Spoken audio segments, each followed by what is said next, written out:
Hi friends, உங்க எல்லாருக்கும் என்னுடைய அன்பான வணக்கம். இது ஷர்மிளா பிராங்கோவின் உயிரே நீ எங்கே உடலாய் நான் இங்கே நாவல் பகுதி 12. வாசிப்பது ஷர்மிளா பிராங்கோ. வாங்க ஃப்ரெண்ட்ஸ், தொடர்ந்து கதையை கேட்கலாம். வசீகரன் ஹாலில் அமர்ந்தபடியே சுஜித்தை அழைத்தான். சுஜித், உன்னுடைய வேலை முடிஞ்சா நீ காரை கொண்டு வந்து கொடுத்துடு. நான் என்னுடைய வேலையை ரிசைன் பண்ண முடிவு பண்ணிட்டேன். ஏன் சார், ஏன் இந்த விபரீத முடிவு? அகல்யா தானே கிடைச்சிடுவாங்க. அவங்கள நினைச்சு நினைச்சு உருகி உருகி இப்ப நீங்க வாழ்க்கையை வெறுத்துட்டீங்களா? கை நிறைய சம்பளம், நல்ல மரியாதை, இப்படி ஒரு வேலையை யாராவது வேண்டான்னு விடுவாங்களா? சுஜித், என்னுடைய வீட்டுல கொண்டு வந்து நீ விடும்போது வழியில பெரிய ஒரு டீ தோட்டத்தை பார்த்தல? ஆமா சார், அந்த டீ தோட்டத்துக்கு சொந்தக்காரன் கோடீஸ்வரனா தான் இருப்பான். இதையும் நேத்தே சொன்னியே. ஆமா சார், மிலியம் கோடீஸ்வரனா தான் இருப்பான். அந்த தோட்டம் எங்க தோட்டம் தான். சார், என்ன சார் சொல்றீங்க? அந்த டீ தோட்டம் உங்களுதா? ஆமா. உண்மையாவா சார்? உண்மையாதான். நீங்களே 500-1000 பேருக்கு வேலை கொடுப்பீங்க போல இருக்கே. நீங்க எதுக்கு சார் கை கட்டி வாய் பொத்தி நின்னு வேலை பார்க்கணும்? அதுதான் ரிசைன் பண்ணலான்னு முடிவு பண்ணிட்டேன். சார், அந்த எஸ்டேட்ல எனக்கு ஏத்த ஏதாவது வேலை இருந்தா சொல்லுங்க சார். உங்க கூட வேலை பாக்குறதுனா ஒரு தனி சுகம். பாக்கலாம் சுஜித், நானும் அதை பத்தி யோசிச்சேன். சரி, நீ காரை கொண்டு வந்து கொடுத்துடு. மாமல்லபுரம் போனதும் என்னுடைய பழைய காரை ஒர்க் ஷாப்ல இருந்து வாங்கிடு. காசை நான் அனுப்பிடுறேன். அந்த கார் இனி உனக்கு தான் சொந்தம், நீயே வச்சுக்க. Thank you sir. நீங்க யூஸ் பண்ண காரை பழசானது எனக்கே கொடுக்குறீங்களே சார். உங்க மனசு யாருக்காவது வருமா? பெரிய மனசு சார் உங்களுக்கு. பழசானதால உனக்கு கொடுத்துட்டேன்னு நினைக்காத. இல்ல, எனக்கு அந்த கார் வேண்டான்னு நினைச்சு உனக்கு கொடுத்துட்டேனும் நீ தப்பா நினைக்க கூடாது. அந்த கார் எனக்கு ரொம்ப பிடிக்கும். ஆனாலும் நீ ஒரு கார் வாங்கணும்னு ரொம்ப ஆசைப்பட்ட இல்லையா? அதனால உனக்கு அந்த காரை கொடுக்கற, அவ்வளவுதான். எப்படியோ சார், எல்லாம் உங்க கருணை. அப்போது குழந்தையோடு அத்தை அவரது அறையிலிருந்து வெளியே வந்தார். குழந்தை கண் விழித்திருக்கிறான். அவனிடம் கொஞ்சியபடியேதான் அத்தை வெளியே வந்தார். அதை கண்டதும் குழந்தையை கொஞ்ச வேண்டும் என்று வசீகரனுக்கும் ஆசை வந்துவிட்டது. சரி சுஜித், நான் அப்புறமா போன் பண்றேன் என்று கூறியவன் அழைப்பை துண்டித்து விட்டு எழுந்து வந்து குழந்தையை வாங்கி கொண்டான். யாருக்கு இப்ப போன் பண்ணிட்டு இருந்த? என் ஃப்ரெண்டு கத்த. என் கார் அவங்கிட்ட இருக்கு, காரை கொண்டு வந்து கொடுக்க சொன்னேன். நான் என் வேலையை ரிசைன் பண்ணலான்னு முடிவு பண்ணியிருக்கேன். ரொம்ப நல்ல விஷயம்ப்பா. மாமா கூட நேத்து நைட் இதை பத்தி தான் என்கிட்ட பேசிட்டு இருந்தாரு. மாமா அதை பத்தி என்கிட்டயும் பேசினாரு. இப்போது அவனது கவனம் குழந்தையின் மீது பதிந்தது. டேய் குட்டி பையா, தூக்கம் வரலையாடா? என்ன பண்ணிட்டு இருக்க? உங்க அம்மா என்ன பண்ணிட்டு இருக்காங்க? நைட் ஃபுல்லா உங்க அம்மாவை தூங்க விடலையா நீ? குழந்தையை அவன் கொஞ்ச அதை ரசித்த அத்தை, உனக்கு எத்தனை குழந்தை வசி என்று கேட்டார். அத்தையை பார்த்தவன், குழந்தை எல்லாம் இல்ல அத்தை என்றான். என்னாச்சு? கல்யாணமாகி 3 வருஷம் இருக்குமே. 3 வருஷம் ஆச்சு. இப்ப குழந்தை வேண்டான்னு தள்ளி போட்டிருக்கீங்களா? இல்ல? அப்படியெல்லாம் இல்ல அத்தை. அதற்கு மேல் அதை பற்றி பேசி அவனை நோகடிக்க அவர் விரும்பவில்லை. வசி, நீ குழந்தைய பாத்துக்கிறியா? ஓவியா தூங்கிட்டு இருக்கா. நான் இங்க பக்கத்துல வரைக்கும் போயிட்டு வந்துட்டேனே. டெய்லர் கடையில ஓவியாவுடைய பிளவுஸ் ஒண்ணு தைக்க கொடுத்திருக்கேன். அதை போய் வாங்கிட்டு வந்துடுறேன். நாளைக்கு ஓவியாவோட பிறந்த நாள். ஓவியா பிறந்த நாளா? ஆமாப்பா, ஓவியா நம்ம கூட வந்து சேர்ந்ததுக்கு அப்புறமா வர்ற முதல் பிறந்த நாள். வீட்லயே சின்னதா ஆனா நல்ல சிறப்பா கொண்டாடணும்னு முடிவு பண்ணிருக்கோம். எல்லாரையும் கூப்பிடுறீங்களா அத்தை? இல்லப்பா, குழந்தையோட பேர் சூட்டு விழாவுக்கு தான் எல்லாரையும் கூப்பிட போறோம்ல. நம்ம 4 பேர் மட்டும் போதாதா? வீட்டுல வேலை பாக்குற எல்லாரையும் அவங்க குடும்பத்தோட வர சொல்லியாச்சு.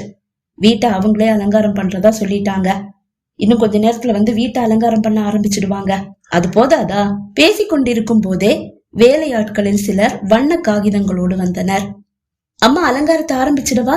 ஒருவர் கேட்க, ஆரம்பிச்சிடுங்க என்று கூறியவர் டெய்லர் கடைக்கு புறப்பட்டார். குழந்தையோடு நீண்ட நேரம் வசீகரன் கொஞ்சி விளையாடி கொண்டிருந்தான். குழந்தையும் அவனோடு ஐக்கியமாகிவிட்டது. ஓவியா உறக்கம் கலைந்து எழுந்து நேரத்தை பார்த்தாள்.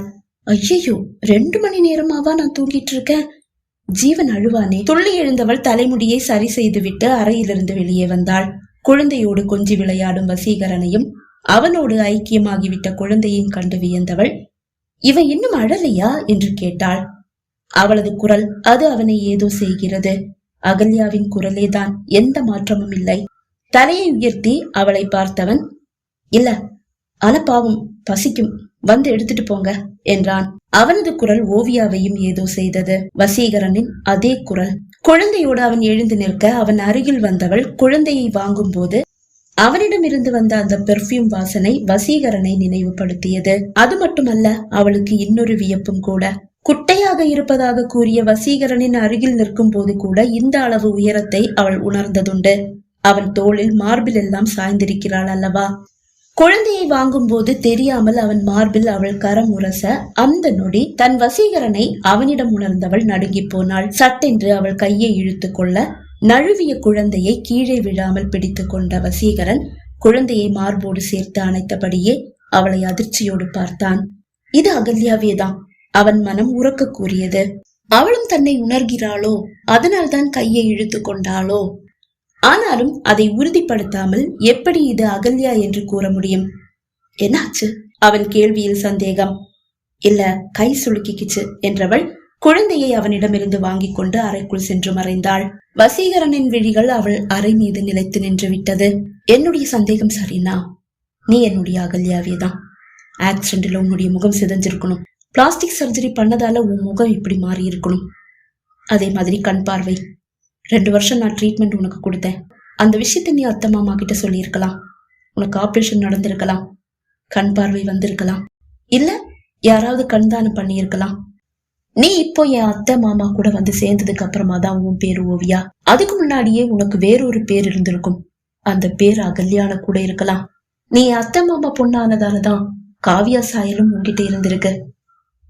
எது எப்படியோ, நீ என்னுடைய அகல்யாவா இருந்தா அத வேற யார் வாயாலையும் நான் தெரிஞ்சுக்க விரும்பல. உன் வாயால அத நான் தெரிஞ்சுக்க விரும்புறேன். ஏன் என்ன தவிக்க விட்டுட்டு போனேன்னு உன்கிட்ட நான் கேட்கும் போது நீ அதுக்கு பதில் சொல்லியே ஆகணும். ஏனோ அவன் மனதில் கோபம்தான் உடல் எடுத்தது. ஏன் என்ன தனியா தவிக்க விட்டுட்டு போன? உயிரான உன்னை பிரிஞ்சு வெறும் ஜடமா நான் இத்தனை நாள் நடமாடிட்டு இருக்கேன். இது ஏதாவது உனக்கு தெரியுமா? நான் பட்ட கஷ்டம் உனக்கு தெரியுமா? அந்த வேதனைய ஒரு சில நாட்களாவது உனக்கு கண்டிப்பா நான் கொடுப்பேன். அப்பதான் நான் பட்ட கஷ்டம் என்னன்னு உனக்கு தெரியும். டெய்லர் கடைக்கு சென்ற அத்தை திரும்பி வந்து விட்டார். என்னப்பா குழந்தைய காணோம்? ஓவியா வந்து எடுத்துட்டு போனாளா என்று கேட்டார். ஆமத்த, இப்பதான் ஓவியா எடுத்துட்டு போனா. பிளவுஸோடு ஓவியாவின் அறைக்கு சென்றார் அத்தை. எதை நம்புவது எதை நம்பாமல் இருப்பது என்று அறியாது குழம்பிக் கொண்டிருந்தாள் ஓவியா. பிளவுஸை கொண்டு வந்து அவளிடம் கொடுத்த அம்மா, போட்டு பாருமா, சரியா இருக்கான்னு பாரு. சரியாதான் இருக்கும். சரியா இல்லைன்னா என்கிட்ட கொடு, நான் போய் தச்சு வாங்கிட்டு வந்துடுறேன். சரிம்மா. அம்மா அறையிலிருந்து வெளியே சென்று விட்டார். இந்த வசீகரன் ஏன் புருஷன் வசீகரனா? அப்படின்னா அப்பாவோட செல்போன்ல இருக்கிற அவ யாரு? என்னுடைய கணவரா இருந்திருந்தா என் குரலை கேட்டு என்ன கண்டுபிடிச்சிருப்பாரு. ஆனா அவர் அதை பத்தி எதுவுமே கேட்கலையே. அப்படியும் சொல்லிட முடியாது. என்னை எங்க இருந்து கண்டுபிடிச்சு கூட்டிட்டு வந்தீங்கன்னு அம்மா கிட்டயும் அப்பா கிட்டயும் அவர் கேட்டாரே. என் கணவர் பேரை கேட்டாரு. அவர் மனசுல சந்தேகம் இருக்கிறதாலதான் இப்படியெல்லாம் கேட்டாரா? அவள் குழம்பி போனாள். சந்தேகங்கள் அவள் மனதில் எழுந்ததும் அவன் முன்னால் வர அவள் தயங்கினாள். அன்று முழுவதும் அவன் கண்ணில் அவள் சிக்கவே இல்லை. மறுநாள் காலையே வீடு களை கட்டியது. வீட்டில் வேலை பார்ப்போர் அனைவரும் தங்கள் குடும்பத்தோடு வந்திருந்தனர். சிறுவர்கள் முதல் முதியவர்கள் வரை அவர்களில் இருக்க, சிறுவர்கள் அங்கும் இங்கும் ஓடியாடி விளையாட ஆரம்பித்திருந்தனர். காலை 10 மணி ஆன போது ஓவியா கேக் வெட்டி அவள் பிறந்த நாளை முதன்முறை அவளது அப்பா அம்மாவோடு கொண்டாடினாள். அனைத்தையும் ஒரு ஓரமாக நின்று பார்த்து கொண்டிருந்த வசீகரனின் கையில் ஒரு துப்பட்டா இருக்கிறது. அது அகல்யாவின் துப்பட்டா. அது அவளுக்கு தெரிய வாய்ப்பில்லை அல்லவா?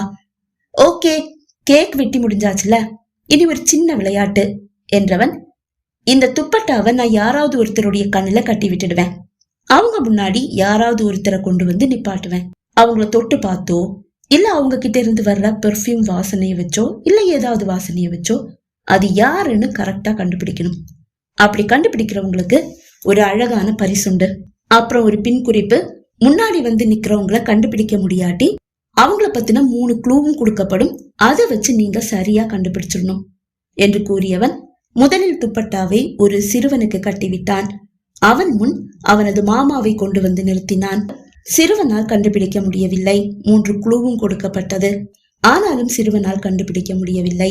அடுத்தடுத்து 4 பேர் கண்களை கட்டிவிட்டான். அவர்களும் தோற்று போக மாமாவின் முன்னால் வந்து நின்றான். மாமா, உங்க கண்ணை கட்டிவிடவா? இத்தனை பேர் அவமானப்பட்டுட்டாங்க, என்னையும் அவமானப்படுத்தி பார்க்க போறியா? ஓகே, நீங்க பயப்படுறீங்க, இங்க தைரியசாலி யாரும் கிடையாதா என்று கேட்க ஒருவரும் மூச்சு விடவில்லை. அப்ப சரி, பர்த்டே கேர்ள் கண்ணை கட்டி விட்டுறலாம். ஓவியாவின் முன்னால் வந்து நின்றவன், என்ன சொல்ற, சேலஞ்சை ஏத்துக்கிறியா என்று கேட்டான். ஓகே, கண்டிப்பா ஏத்துக்கிறேன். உங்க பரிசு கண்டிப்பா எனக்கு தான். அவள் விழிகளை மூடி நிற்க அவளது கண்களை கட்டியவன் முதலில் அவள் அம்மாவை கொண்டு வந்து நிறுத்தினான். இல்லை என்று தலையசைத்தவன் அவரை மாற்றிவிட்டு அவனே நின்றான். அவன் அவளது அருகில் அல்லவா நின்று கொண்டிருந்தான். அப்போதே அவனிடம் இருந்து பெர்ஃப்யூம் வாசனை வந்து கொண்டுதான் இருக்கிறது. அதனாலேயே பெர்ஃப்யூம் வாசனையை வைத்து அவன் என்று சொல்லிவிட முடியாது அல்லவா? அவள் அவனை தொட்டு பார்த்தாள். சட்டென்று கைகளை இழுத்து கொண்டாள். வசீகரனேதான். என்னாச்சுமா? அம்மா கேட்க அவள் மீண்டும் அவன் முகத்தை தொட்டு பார்த்தாள். மீண்டும் அவள் கைகளை இழுத்து கொண்டாள். இது அகல்யாவேதான். மனதில் முடிவு செய்து விட்டான் வசீகரன். பகுதி 12 நிறைவடைந்தது. பகுதி 13 உங்களை சந்திக்கும் வரை விடைபெறுகிறேன். நன்றி, வணக்கம்.